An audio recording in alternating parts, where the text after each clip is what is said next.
Maximum NDA మిత్రపక్షాలు వక్ఫ్ amendment వక్ఫ్ bill ఎంత powerful ఉండిందంటే రాజ్యాంగన్నా powerful ఉండిందంట.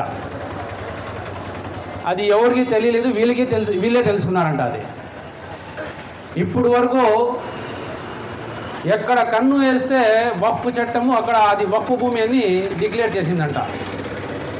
మేమిచ్చిన ట్యాక్సుల డబ్బులతో అక్కడ వాళ్ళు తాగుతున్న చుక్క నీరు మేమిచ్చిన ట్యాక్స్ డబ్బులతో వాళ్ళు తాగుతూ అక్కడ అనుభవిస్తున్న సర్వీసులు అంతా ప్రజానికానికి భారతదేశ ప్రజానికం ఇచ్చిన ఖర్చు డబ్బులతో వాళ్ళు ఖర్చు చేస్తూ పార్లమెంటుని వేదికగా చేసుకొని అబద్ధాలు వాళ్ళు చెప్తా ఉంటే చాలా బాధేసింది. ప్రజలు పార్లమెంట్కి ఎందుకు పంపిస్తారంటే ప్రజల సమస్యలను పరిష్కరించండి, ఈ దేశాన్ని అభివృద్ధి పథంలో నడపండి, చాలా అవసరాలు ఉన్నాయి. ఇప్పుడు కూడా మేము వరల్డ్లో పూరెస్ట్ అండ్ పూర్ ఇండెక్స్లో ఎక్కడో ఉన్నాము, చాలా సిగ్గుచేటుగా ఉన్నాము. ఎంప్లాయ్మెంట్ లేదు, యువత ఎంప్లాయ్మెంట్ లేక సతమతం అవుతా ఉంది. ఇక్కడ మొన్న ఈ మధ్య కాలంలోనే ఒక పేపర్లో ఆర్టికల్ ఏమొచ్చిందంటే ఈ యొక్క దేశంలో 140 కోట్ల సిటిజన్స్లో 100 కోట్ల మందికి జోబు ఖర్చులు లేవు, ఆ విధంగా జీవిస్తున్నారని ఒక సర్వే కూడా వచ్చింది. ఇలాంటి పెద్ద పెద్ద సమస్యలు పెట్టుకొని ఇలాంటి సమస్యలు పరిష్కరించండి అయ్యా అని పార్లమెంట్కి పంపిస్తే పార్లమెంట్ని వేదికగా చేసుకొని అబద్ధాలు ఆడుతూ ఉంటే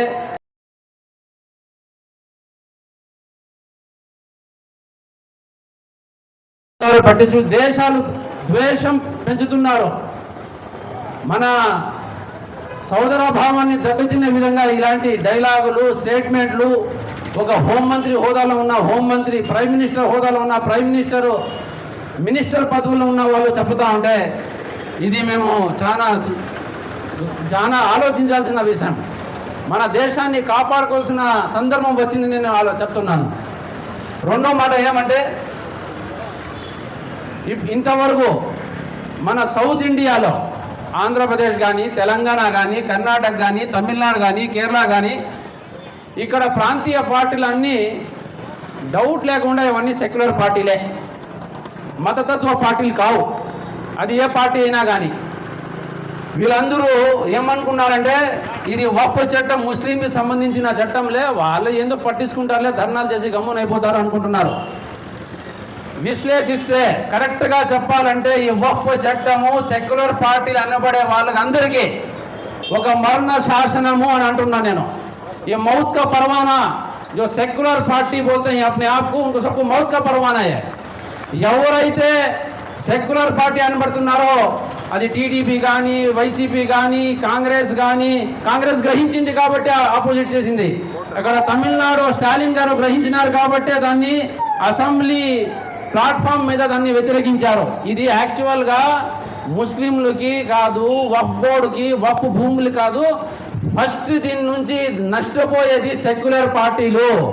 ఎందుకంటే సెక్యులర్ పార్టీలు ఎప్పుడు ఈ లాంగ్వేజ్ వాడలేదు, మస్జిద్ మందిర్ లాంగ్వేజ్ వాడలేదు, ముస్లిం హిందూ లాంగ్వేజ్ వాడు. సెక్యులర్ పార్టీ అంతా మాట్లాడేది విషయాల మీద, ఇష్యూస్ మీద, అభివృద్ధి మీద మాట్లాడతారు. ఈ బిల్లు పాస్ అయిపోయింది, రాజ్యసభలో కూడా ఇప్పుడు ఛాన్స్ ఉంది, మీరందరూ జాగ్రత్త పడండి అని నేను హెచ్చరిస్తున్నాను. ఒకవేళ రాజ్యసభలో ఇది పాస్ అయిపోయి అక్కడ ప్రెసిడెంట్ దగ్గర పాస్ అయిపోతే ఇది సెక్యులర్ పార్టీకి మరణ శాసనము. గుర్తు పెట్టుకోండి, ఇది డైలాగ్ కాదు, ఇది వాస్తవము. మీరు ఈ లాంగ్వేజ్ మాట్లాడలేరు.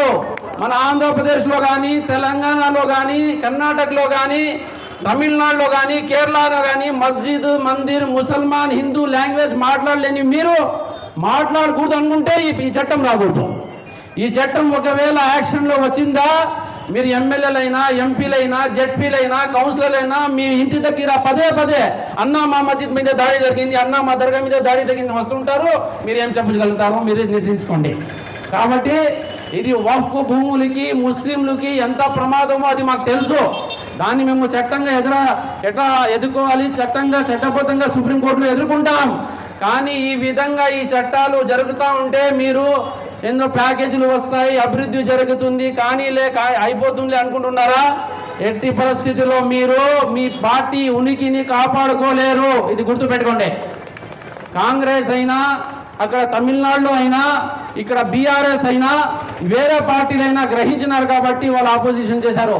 కొన్ని రాజకీయాల కారణాలు ఉండొచ్చు, కానీ వాస్తవం ఏమంటే ఈ యొక్క చట్టం ద్వారా మన రాజ్యాంగానికి కలిగిన మౌలిక సూత్రాలు, సెక్యులరిజం అనే పదాన్ని దెబ్బతిని దాన్ని శాశ్వతంగా దాన్ని చంపేదానికి తెచ్చిన చట్టం కాబట్టి ఈ సెక్యులర్ పార్టీలన్నీ గ్రహించాలి.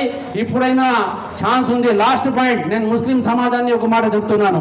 చాలా ముస్లిం యువకులు, ముస్లిం సమాజంలో ఉన్న వాళ్ళు ఏమనుకుంటున్నారంటే हुआ सोच ले रहे कड़टीद नहीं क्या रहे बोलते ही सुनो, उन्हें वो बेच को खा लिया नहीं क्या, उन्हें ज़मीन खा लिया नहीं क्या, उन्हें मस्जिद के रूम में भेज डाला नहीं क्या, उन्हें वो जगह खा लिया नहीं क्या. बिल्कुल सही है, खा लिए वाले खा लिए ही, उनकी औलाद को अल्लाह खा लिया. उन्हें कौन अच्छा पड़े नहीं, उनके औलाद को अल्लाह खा लिया, उनके खानदान को अल्लाह खा लिया है. उन्हें